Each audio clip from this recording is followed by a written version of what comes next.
Guys, আপনারা দেখতেই পারছেন প্রাইভেট কারের সিরিয়াল। এটার কারণ হচ্ছে একমাত্র তেল গ্যাস বাংলাদেশে অনেক কম, তার জন্যই। তো এই সিরিয়ালটা মূলত এটা হচ্ছে এয়ারপোর্টের পাশেই ফিলিং স্টেশনে এত বড় এক সিরিয়াল। একেবারে রাজলক্ষ্মী হইতে এয়ারপোর্ট পর্যন্ত এত বড় এক সিরিয়াল হইছে এই প্রাইভেট কারের। রাস্তার দুই সাইডের দুইটা লাইন ব্লক হয়ে গেছে, আর ক্রেতারা কিন্তু 5 থেকে 7 ঘন্টা ওয়েট করেও তেল পাচ্ছে না। এর কারণ হচ্ছে ইরান আর ইসরায়েলের যুদ্ধের জন্য।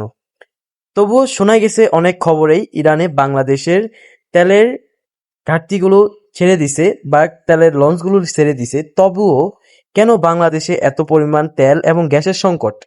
ক্রেতারা অনেক দিন ভুগতেছে তেল নেওয়ার জন্য। তো সরকারের কাছে একটি আবেদন, আপনারা তেলের চিন্তাটা একটু ভেবে দেখবেন। আর ফিলিং স্টেশনে কিন্তু দেখাই যাইতেছে কত পরিমাণ এক ভিড়, আর মানুষের হয়রানি শিকার হচ্ছে প্রতিনিয়তই।